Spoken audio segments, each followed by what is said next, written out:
Have you ever wondered why some people seem to move through life feeling everything more deeply than everyone around them? They don't just notice sadness. They carry it. They don't simply hear someone's words.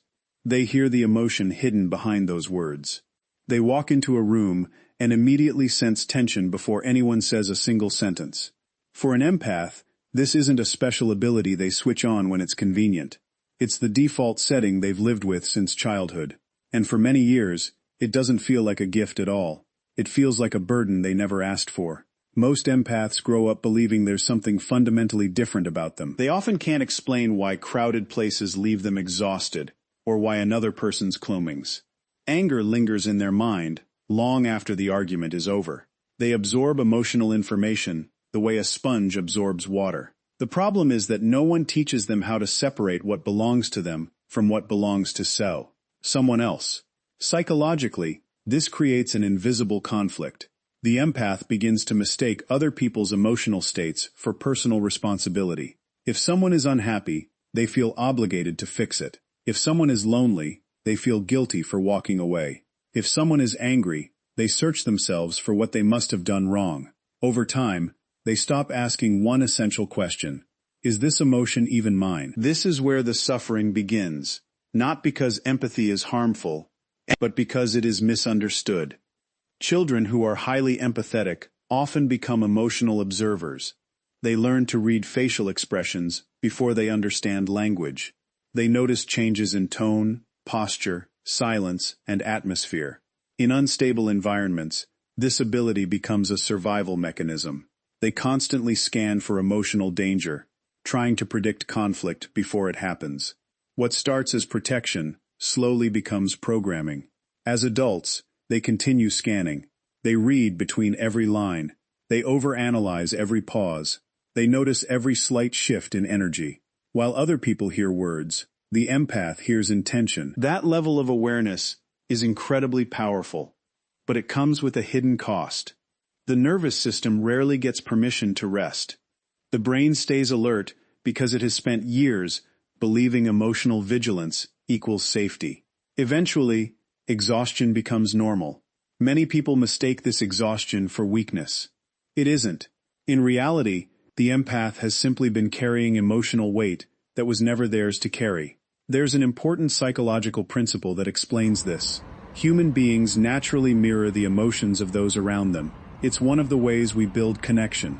But empaths experience this process at a much deeper level. Their emotional boundaries are often more permeable. Instead of recognizing another person's pain, they experience it internally, almost as if it belongs to them. Imagine walking through life carrying a backpack.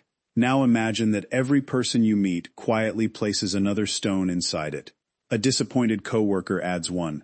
A struggling friend adds another. Family conflict adds several more. Before long, you're carrying hundreds of stones without realizing you picked them up. Eventually, you collapse under the weight, wondering why life feels so heavy. The weight was never only yours. This misunderstanding creates another dangerous habit. Empaths often become experts at understanding everyone except themselves. They can explain why someone acts the way they do. They can recognize hidden fears, childhood wounds, and emotional defenses in almost anyone. Yet when it comes to their own needs, they're strangely silent. They know how to comfort everyone else. They don't know how to comfort themselves. This is one of the great paradoxes of empathy. The more naturally someone understands others, the easier it becomes to neglect their own emotional world. Philosophically, this raises an important question. Why would someone be born with such overwhelming sensitivity if it causes so much pain? Perhaps the answer isn't that empathy is the punishment. Perhaps ignorance is. A person who feels deeply is forced to confront truths that others can avoid. They see loneliness hidden behind arrogance. They recognize fear beneath anger. They understand that cruelty often grows from unresolved suffering. This doesn't excuse harmful behavior, but it changes how they interpret the world. They begin seeing causes instead of simply reacting to symptoms. That perspective is rare. It also explains why so many empaths feel misunderstood. Society often rewards emotional detachment. It celebrates confidence, speed, and certainty. Empaths operate differently. They pause before judging. They observe before reacting. They seek understanding before conflict. Unfortunately, this patience is sometimes mistaken for weakness, when in reality, it requires enormous emotional discipline. The tragedy is that many empaths spend years trying to become less sensitive. They wish they could stop caring so much. They envy people who seem unaffected by criticism, rejection, or emotional chaos. They believe happiness lies in feeling less. But healing doesn't come from becoming numb. It comes from becoming wise. The goal is never to stop feeling. The goal is to understand what you're feeling, why you're feeling it, and whether it truly belongs to you. The day an empath learns that distinction is the day sensitivity transforms from a burden into strength, because what once felt like a curse was never the problem. The problem was carrying the world without realizing you were allowed to put it down. And that realization changes everything. Once an empath begins to understand that their sensitivity is real, another question usually follows. If they care so deeply and genuinely want the best for people, why do they keep ending up in relationships that leave them emotionally depleted? Why does someone with such a generous heart so often attract people who take far more than they ever give? At first glance, it seems unfair, but psychology suggests something more complicated is happening. People don't simply choose relationships based on logic. They choose what feels familiar. The nervous system is drawn toward patterns it recognizes, even when those patterns are painful. Familiarity can feel safer than health, because it is predictable. This is why many empaths find themselves repeating the same emotional story with different faces. The names change, the circumstances change, but the emotional outcome feels strangely identical. One partner needs constant rescuing. Another demands endless reassurance. Someone else alternates between affection and emotional distance, creating a cycle of hope, followed by disappointment. Each time, the empath tells themselves that if they can just love a little harder, understand a little deeper, or remain patient a little longer, everything will eventually improve. That belief comes from a beautiful place, but beautiful intentions don't always produce healthy outcomes. Empaths possess an extraordinary ability to see potential. They rarely judge people solely by their current behavior. Instead, they imagine who that person could become if they healed, if they felt understood, or if someone finally loved them without conditions. There's compassion in that perspective. There's also danger, because potential is not reality. One of the biggest mistakes emotionally intelligent people make is falling in love with someone's future instead of accepting their present. They become emotionally invested in a version of the person that doesn't yet exist. They begin loving possibilities instead of patterns. Patterns tell the truth. Promises often do not. This is where manipulative personalities become especially effective. They quickly recognize someone who is naturally forgiving, patient, and willing to give second chances. They don't necessarily seek kindness because they value it. They seek it because they know how to benefit from it. The empath, meanwhile, often assumes everyone processes emotions the same way they do. They believe honesty creates honesty. They believe loyalty inspires loyalty. They believe kindness naturally produces kindness. Unfortunately, human psychology doesn't work that way. People don't always respond to love by becoming healthier. Sometimes they respond by becoming more comfortable, taking advantage of it. This isn't because love is weak. It's because love without boundaries becomes permission. Think about how often empaths explain away harmful behavior. They're under a lot of stress. They've had a difficult childhood. They didn't really mean it. They're just afraid of getting close. Notice what's happening. The empath becomes the defense attorney for the very person causing the pain. Understanding another person's wounds is valuable, but understanding should never replace accountability. A difficult past may explain someone's behavior, but it does not excuse repeated harm. Those are two very different ideas, and confusing them keeps many empaths trapped for years. Philosophically, suffering often teaches through repetition. Life doesn't always deliver a lesson once and then move on. It presents similar situations until the lesson is understood. That's why so many empaths describe feeling like they keep meeting the same person in different bodies. The lesson isn't about changing everyone else. The lesson is about changing the decision you make when you recognize the pattern. That requires something many empaths struggle with: disappointing people. For someone whose identity has become connected to helping others, saying no feels unnatural. Walking away feels selfish. Setting limits feels cruel. Yet those feelings are often evidence of old conditioning, rather than present reality. Healthy people respect boundaries. Unhealthy people resent them. That distinction alone reveals more about a relationship than months of conversation ever could. Every painful relationship eventually asks the empath the same question. Will you continue abandoning yourself to avoid disappointing someone else? For years, many answer yes. Not because they lack intelligence, not because they lack strength, but because they confuse sacrifice with love. Real love never requires the permanent abandonment of your own well-being. It invites growth from both people. It creates responsibility on both sides. It allows compassion without demanding self-destruction. As these experiences accumulate, something important begins to change. The empath slowly realizes that they cannot heal people who refuse to participate in their own healing. They cannot rescue someone who mistakes rescue for entitlement. They cannot pour endlessly into someone determined to remain empty. This realization is painful because it forces them to release one of the most comforting illusions they have ever believed, that enough love can fix every broken person.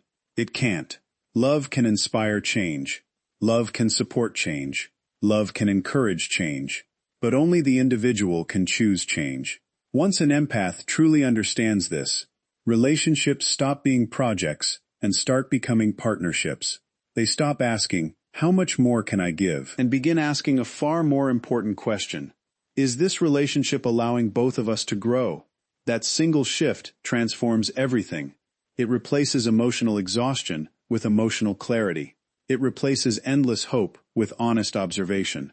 Most importantly, it teaches the empath that protecting their peace is not an act of rejection. It is an act of wisdom, because the people who deserve your heart will never require you to lose yourself in order to keep it. Eventually, there comes a moment that almost every empath encounters, a moment they never expected and certainly never wanted. It isn't marked by a dramatic event that everyone else can see. From the outside, life may appear completely normal. They're still going to work. They're still answering messages. They're still smiling when someone asks how they're doing. But internally, something has reached its limit. The emotional system that has spent years carrying everyone else's lichter's burdens simply can no longer continue. This is what many people experience as burnout. But for an empath, it often goes much deeper than exhaustion. It's not just physical fatigue. It's an identity crisis. They begin asking questions they've spent years avoiding. Who am I when I'm not fixing someone? What do I actually want? Why do I feel empty after giving so much? These questions are uncomfortable because they expose a painful truth. Many empaths have spent so much time becoming who others needed them to be that their gelandivation lost contact with who they are, beneath all the caregiving, understanding, and emotional labor. Psychologists sometimes describe this as the collapse of an old identity. Philosophers have long recognized it as a necessary stage of transformation. Before something authentic can emerge, something false often has to fall apart. The problem is that when you're living through it, it doesn't feel like transformation. It feels like failure. You begin questioning your instincts. The compassion that once defined you suddenly feels like a liability. You wonder whether you've been naive all along. Maybe people were right when they said you care too much. Maybe the safest path is simply to stop trusting, stop helping, and stop feeling. Many people mistake this stage for becoming emotionally cold. In reality, it's the mind attempting to protect itself after years of emotional overload. The nervous system isn't saying, "Never care again." It's saying, "I can't survive like this anymore." That distinction matters, because if an empath misunderstands this stage, they often swing from one unhealthy extreme to another. They go from giving everything to giving nothing, from saying yes to everyone to shutting everyone out, from believing everyone deserves another chance to believing no one deserves one. Neither extreme is healing. Healing isn't becoming emotionally unavailable. Healing is becoming emotionally intentional. There's an important psychological principle that explains why this collapse is often unavoidable. Human beings cannot continuously ignore their own emotional needs without consequences. Every unmet need accumulates. Every ignored feeling waits. Every suppressed disappointment remains active beneath the surface. Think of it like a dam holding back water. For years, the empath keeps adding pressure behind that wall. Every sacrifice adds another layer. Every unspoken hurt increases the force. Every time they choose someone else's comfort over their own truth, another crack quietly forms. Eventually, the dam doesn't ask for permission. It breaks. And when it does, the release can feel overwhelming. Tears arrive without warning. Motivation disappears. Relationships that once felt essential suddenly feel unbearable. Even simple conversations become exhausting because the empath no longer has the energy to perform the role they've always played. This is often the loneliest part of the journey, not because people disappear, but because very few understand what's actually happening. Friends may say, "You've changed." Family may wonder why you've become distant. Some people may even accuse you of becoming selfish. What they fail to recognize is that the version of you they miss was surviving, not thriving. The person they call changed may actually be the first authentic version of you they've ever met. Philosophically, this stage resembles what many traditions call walking through the fire. Fire has always symbolized transformation, because it destroys what cannot continue while preserving what truly matters. Notice what fire never does. It never asks what you're ready to lose. It simply reveals what can survive the heat. The empath experiences something similar. Illusions begin disappearing. They stop believing that endless sacrifice guarantees love. They stop believing that understanding someone means they must tolerate harmful behavior. They stop believing their worth depends on how useful they are to everyone around them. Those beliefs burn away. What's left is something much stronger than blind kindness. It's wisdom. Wisdom understands that compassion without discernment becomes self-neglect. Wisdom understands that forgiveness and reconciliation are not the same thing. Wisdom understands that protecting your peace is not abandoning your values. This is also the stage where many empaths discover solitude in an entirely new way. Earlier in life, being alone often felt like rejection. Now, it begins to feel like restoration. Silence becomes medicine instead of punishment. Time alone becomes a place where the nervous system finally remembers what safety feels like, without constantly monitoring someone else's emotions. That shift changes everything. Because once you experience peace inside your own company, you become far less willing to trade it for chaos disguised as connection. And perhaps that's the hidden purpose of this difficult season. It strips away every false definition you've accepted about yourself. It forces you to separate your identity from your usefulness. It teaches you that your value has never depended on how much pain you can endure for someone else. The collapse, then, was never your ending. It was the ending of a version of yourself that could only survive by disappearing. The strongest people are rarely those who never break. They are the ones who allow what is false to break, so what is true finally has the chance to stand. After an empath has gone through that internal collapse, something subtle begins to change. It doesn't happen overnight, and it rarely arrives with a dramatic announcement. Instead, it begins with small decisions that would have felt impossible just a few years earlier. They stop answering every phone call immediately. They no longer apologize for needing time alone. They begin questioning requests they once accepted automatically. To the outside world, these seem like ordinary changes, but psychologically, they represent one of the most significant transformations an empath can experience. For the first time, they stop measuring their worth by how much of themselves they can give away. This is where many people misunderstand the empath's journey. They assume that becoming stronger means becoming harder. They expect the empath to lose their compassion, to become emotionally distant, or to stop caring altogether. But that isn't what happens. A healed empath doesn't care less. They care with greater wisdom. There's an enormous difference between compassion and responsibility. Compassion allows you to understand another person's suffering. Responsibility convinces you that you must solve it. For years, many empaths confuse those two ideas. Every problem becomes their problem. Every emotional crisis becomes their emergency. Every broken person becomes their mission. Eventually, they discover something life has been trying to teach them all along. You can stand beside someone without carrying them. That realization is incredibly liberating because it removes an invisible burden the empath has been carrying for years. They begin to understand that supporting someone and rescuing someone are not the same thing. Support encourages another person's strength. Rescue often unintentionally encourages dependence.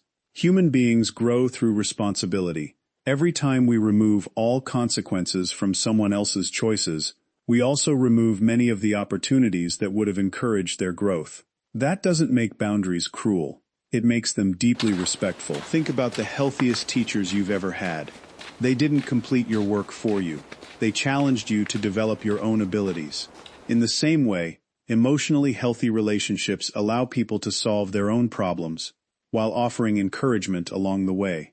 Empaths slowly begin embracing this principle. Instead of asking, "How can I fix this person?" they begin asking, "What belongs to me, and what belongs to them?" That single question becomes one of the most powerful filters they will ever develop. If someone refuses accountability, that belongs to them. If someone repeatedly violates trust, that belongs to them.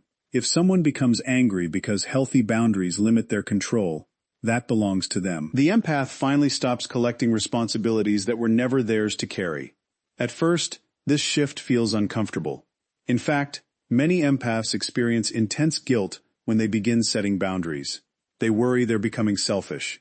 They fear disappointing people. Some even feel anxious simply by saying the word no. But guilt is not always evidence that you're doing something wrong.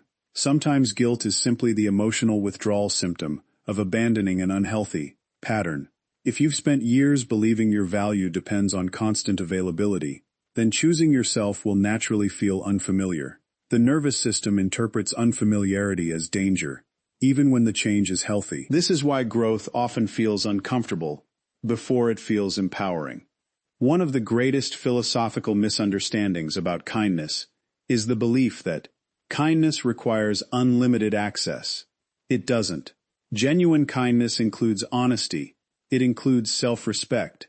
It includes recognizing that your emotional energy is finite. Imagine trying to light an entire city with a candle that is never allowed to protect its own flame. Eventually, the flame disappears. Then no one receives any light. The empath begins realizing that preserving their own emotional well-being isn't selfish. It's what allows their compassion to remain genuine, rather than becoming exhausted. Resentment disguised as generosity.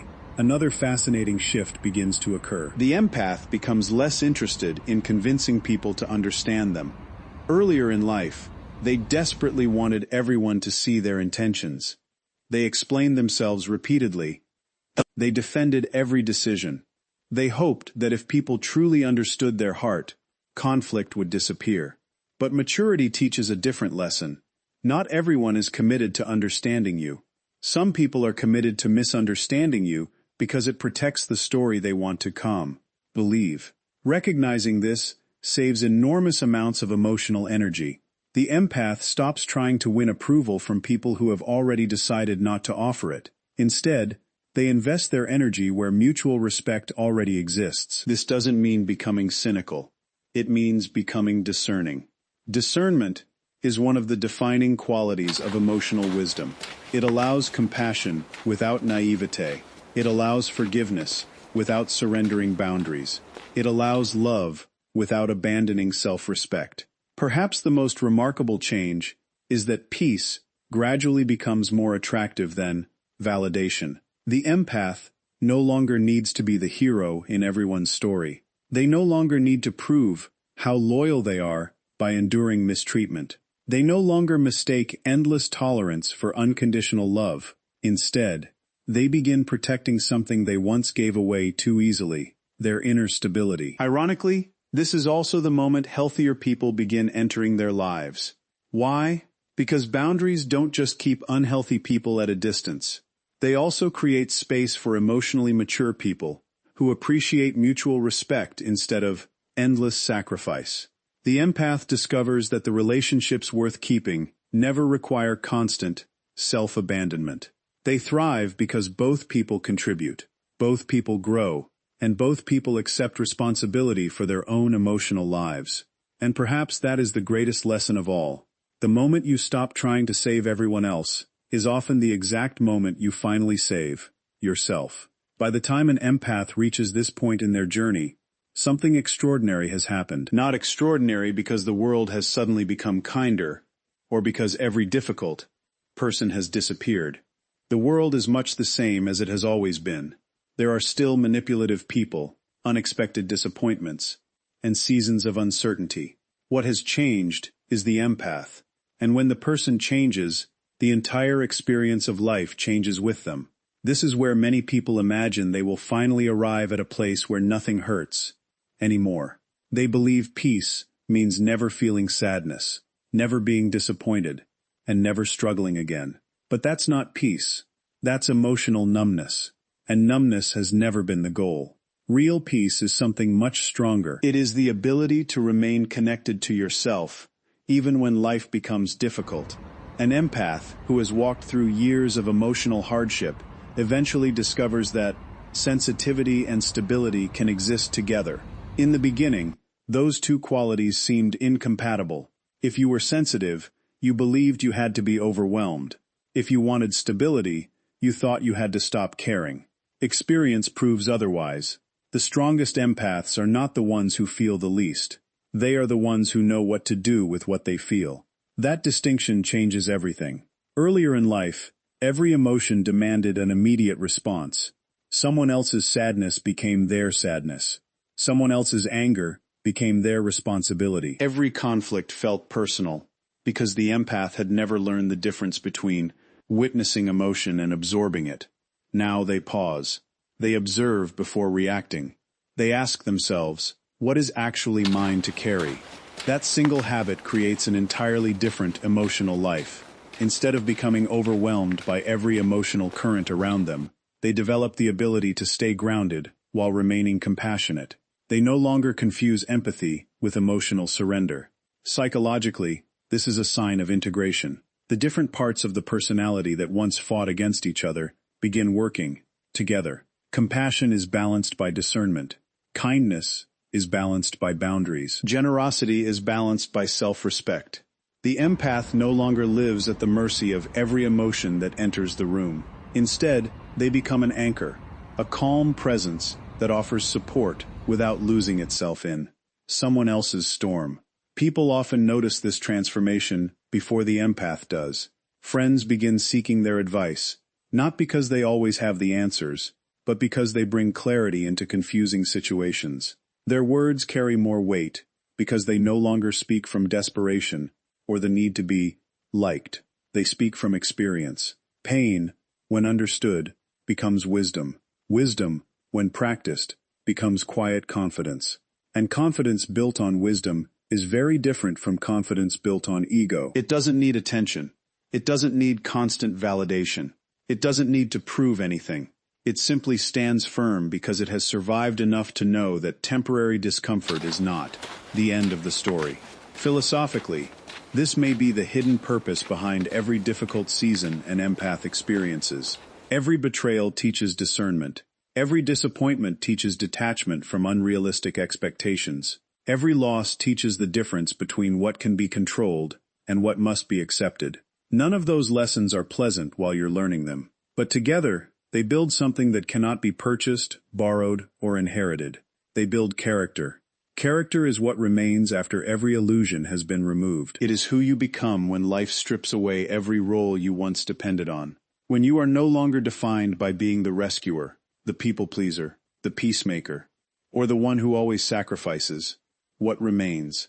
If the journey has done its work, what remains is someone who knows their own value, independent of anyone else's approval. That is freedom. Freedom isn't controlling the people around you. Freedom is no longer needing them to become different before you can have peace.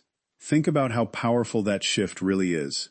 Earlier in life, the empath believed peace would arrive once everyone treated them fairly, once the difficult people changed, once they finally received the love they had always given away. Now they understand something deeper. Peace was never waiting for the world to change. It was waiting for them to stop negotiating with their own values. That realization removes an enormous burden. They stop chasing closure from people incapable of giving it. They stop seeking validation from those who never intended to understand them. They stop replaying old conversations, hoping to find the perfect words that would have changed someone else's behavior. Instead, they accept one of the most liberating truths in human psychology. You are responsible for your choices.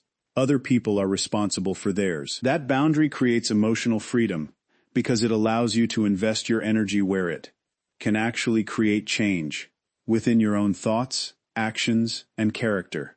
Ironically, this is also when the empath becomes most capable of loving others. Not because they love more intensely than before, but because they love more healthily. Their kindness is no longer driven by fear of rejection. Their generosity is no longer fueled by the need to earn acceptance. Their compassion flows from abundance instead of exhaustion. And people can feel the difference. There is a quiet strength in someone who has suffered without becoming bitter. There is a you